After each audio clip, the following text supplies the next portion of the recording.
여러분 안녕하세요. 화요책방지기 숙세입니다. 네, 목요책방지기 강미선입니다. 네, 반갑습니다. 반갑습니다. 네, 오늘 이 코너는 어떤 코너냐면요. 여러분, 이번에 우리 12월에 수학자 로바체프스키가 들려주는 비유클리드 기하학 이야기. 이 책 있잖아요, 선생님. 네. 지금 로바체프스키가 12월 1일이 생일이기 때문에 네, 12월에 수학자에 들어가 있습니다. 그런 거구나. 선생님 너무 긴장하시지 않으셔도 돼요. 그런데 이 비유클리드 기하학에 관한 책이 거의 없다고 하시더라고요, 선생님. 네, 지금 시판되고 있는 책이 3권으로 알고 있고요. 지금 그래도 이렇게 대중적인 책이 이 2권이 되겠습니다. 그래서 로바체프스키가 들려주는 비유클리드 기하학도 있지만 그 밖에 일본인 저자가 쓰신 비유클리드 기하의 세계라고 하는 책이 있는데 이 책은 조금 어렵죠. 그래서 우리가 이제 이번 영상에서는 이 두 책을 한번 비교해 가면서 읽는 그런 시간을 가지려고 합니다. 네, 제가 독자 입장에서 한번 물어보는 걸로.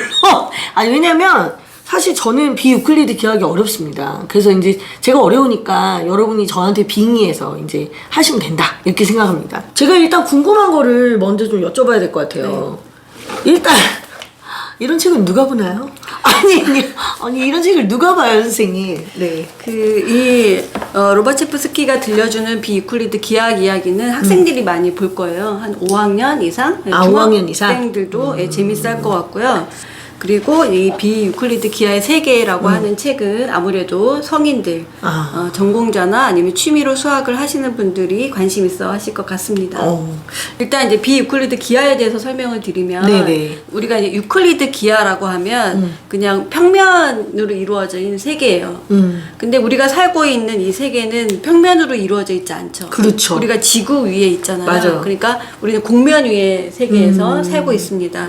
근데 이 기원전 3세기에 쓴 유클리드 기하학 원론에는 굉장히 이상적인 이제 평면의 세계에서 이루어질 수 있는 이제 그러한 내용들을 바탕으로 그걸 전제로 해서 어떤 기하의 어떤 체계를 세웠다면 사실 보면 공간이라고 하는 게 완전한 평면만 있는 게 아니라 우리가 실제로 그 구면가 같은 데서도 살고 있고 좀 쌍곡면도 있고 그렇기 때문에 유클리드가 말하지 않은 유클리드 기하의 세계가 아닌 다른 공간도 있다 해서 비유클리드 기하학이라고 합니다.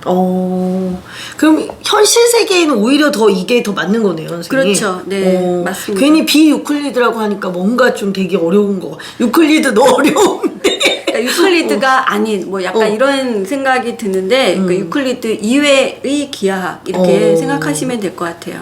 그래서 이 로바체프스키가 들려주는 비유클리드 기하학 이야기는 우리가 비유클리드 기하학이라고 하는 게 만들어진 게 사실 이렇게 세 분 또는 네 분이라고 이야기하거든요. 지금 보면 로바체프스키도 있고 그 다음에 볼리아이 부자가 있습니다. 그 다음에 가우스 이렇게 세 분을 얘기를 하는데 그 분들의 비유클리드 기하학은 쌍곡 기하학이라고 이야기하고 리만이라고 하는 수학자가 말한 타원 기하학도 있습니다. 그 리만 가설할 때 그 리만이. 네, 맞습니다. 네. 네. 사실 저는요 어른들도 이 책을 봐도 된다고 생각해요. 왜냐면 어차피 잘 모르잖아요, 선생님. 약간 개론처럼 들어가도 되는 책 아니에요, 그러면? 이 책은 사실 학교에서 나오는 이제 그런 내용들이 전혀 아니기 때문에 정말 순수하게 취미로 읽는 그런 책이 되는 거죠. 그렇죠. 어차피 학교에서는 다 유클리드만 배우니까. 사실 이제 이 책의 시리즈에는 교과하고 어떻게 연계가 되어 있나가 나와 있지만 그런 교과 연계를 위해서 보는 책은 아니고 그런 기본적인 지식이 있을 때 이 책을 읽기가 쉽다. 그렇게 생각하시면 될 것 같아요. 그래서 이 책을 읽어보시고 좀 더 깊이 알고 싶다라는 생각이 드셨을 때 이 비유클리드 기하의 세계를 읽어보시면 됩니다. 그러면 잠깐만요, 선생님. 그러면 여기를 가기 위해서 이 단계를 넘어가야 되는 건 아닌 거죠, 선생님? 아니죠. 바로 이 책으로 들어가셔도 되는데 근데 처음에 너무 이 책이 어렵게 왜냐면 이 책은 활자 자체도 굉장히 옛날식으로 써져 있거든요. 한자도 들어있고 그래서 읽기가 굉장히 부담스러우실 거예요. 그림도 굉장히 어려운 그림이 들어있고 막 그래요. 그래서 좀 이렇게 요즘 스타일이 전혀 아닌 거죠. 근데 이런 요즘 스타일이 아닌 걸 즐기는 사람들도 있잖아요. 그렇죠. 그렇죠? 뭐 이렇게 좀 딱딱한 책 좋아하시는 분, 옛날 활자 좋아하시는 분, 그런 분들은 바로 이 책을 보셔도 되고, 그 전에 뭔가 들어는 봤는데 비유클리드 기하가 뭘까? 이런 궁금증이 있으신 분들은 처음에 이 책을 보셨다가 아, 대가 어떤 내용이구나 알고 나서 좀 더 깊이 이 책의 특징이 뭐냐면 여기에 이제 가우스, 볼리아의 부자, 그 다음에 로바체프스키의 이야기가 되게 스토리가 재미있어요. 그리고 이제 이 가우스가 쓴 편지라든지 뭐 받은 답장이라든지 이런 내용들, 그리고 그 굉장히 그 소소한 일상 얘기들이 있습니다. 그래서 그 읽는 재미가 있거든요. 아, 이 책이 되게 얇은데 그렇게 그런 내용들이 들어가 있는 거예요? 네, 그래서 가우스의 성격을 굉장히 적나라하게 알 수 있어요. 그래서 어떤가요, 성격이? 성격이 별로 안 좋죠. 이렇게, 못됐구나! 아니, 그렇다기보다는 굉장히 조금 신중한 편이고 아주 친절하거나 그러진 않는데 완벽주의셨던 것 같아요. 어디서 많이 듣어보던 사람이 같은데. 아, 우리 동네. 그래서 이제 좀 엄격한 분이고 자기가 완벽하게 정리가 되지 않으면 발표를 하지 않는 그런 습관이 좀 있으셨죠. 그래서 뭔가 그 자기가 부족한데 누군가 거기에 대해서 이의를 제기하고 하면은 좀 싫잖아요. 그쵸, 그래서 다 정리가 된 다음에 발표를 하는 스타일이 가우스였기 때문에 이렇게 좀 되게 쉽거나 호락호락하지는 않으셨던 분인 걸로.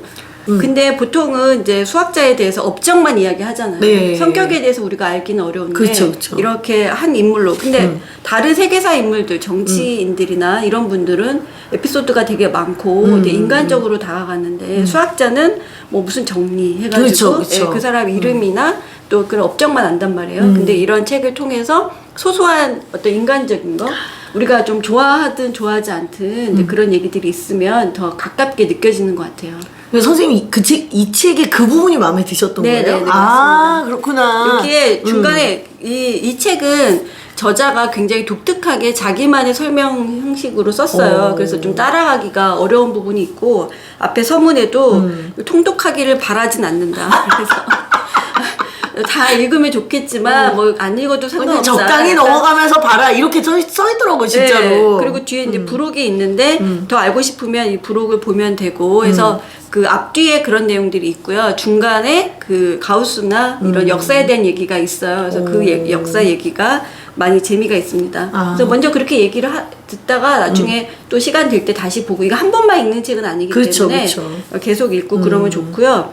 이게 또 나중에 우리가 영상 같은 경우에 요즘에는 되게 컴퓨터 그래픽 통해 가지고 많은 이미지들이 있잖아요. 네. 그래서 이 책에 있는 내용들이 좀 어렵다 싶으시면 그런 영상 찾아보셔도 좋을 것 같습니다. 저희가 나중에 영상 올릴 때 그 클립을 한번 넣어드려도 괜찮을 것 같아요. 네, 그럼 괜찮을 것 같습니다. 그러면은 좀 찾아보시기가 훨씬 수월하지 않을까 그런 생각이 듭니다. 네, 사실 그러면 선생님 이 책 두 권의 차이는 그럼 난이도의 차이라고만 이해를 해도 될까요? 그렇죠. 내용 네. 자체에 대해서 비유클리드 기하학에 대한 내용 자체는 거의 비슷해요. 내용 자체는 거의 비슷한데 이제 비유클리드 기하의 세계 같은 경우에는 그 내용을 조금 더 심도 있게 파고들었다 이렇게 보시면 될 것 같고, 그 다음에 로바체프스키가 들려주는 비유클리드 기하학 이야기 이 책은 좀 약간 소개를 했다. 소개를 이렇게, 했다. 조금 더 가볍게. 좋을 것 같아요. 근데 저는 좀 제 취향은 저는 개론보다는 약간 그 인간이 느껴지는 그런 책을 좀 더 좋아하거든요. 그래서 좀 어렵긴 하겠지만 이제 두 번째 책을 제가 도전을 해보는 걸로. 여러분 제가 말만 하는 게 아니에요. 저 진짜 도전할 거라고요. 한번 해보는 걸로 그렇게 해봐도 좋겠습니다. 네, 네. 우리가 지금 12월에 수학자가 지금 3분이잖아요. 네. 그럼 다음번에는 또 다른 분 이야기를 할 건가요, 우리가? 네네. 이상설 수학자님, 이상설 선생님 책도 같이 보면 좋을 것 같아요. 네. 이상설. 어디서 많이 들어봤던 그 이름. 네. 그 이상설일까요? 네. 네, 그럼 다음 시간에는 우리가 12월에 두 번째 수학자인 이상설 선생님에 대한 이야기를 해보는 걸로 하고 오늘 여기서 마무리하는 걸로 하겠습니다. 여러분 안녕히 계세요.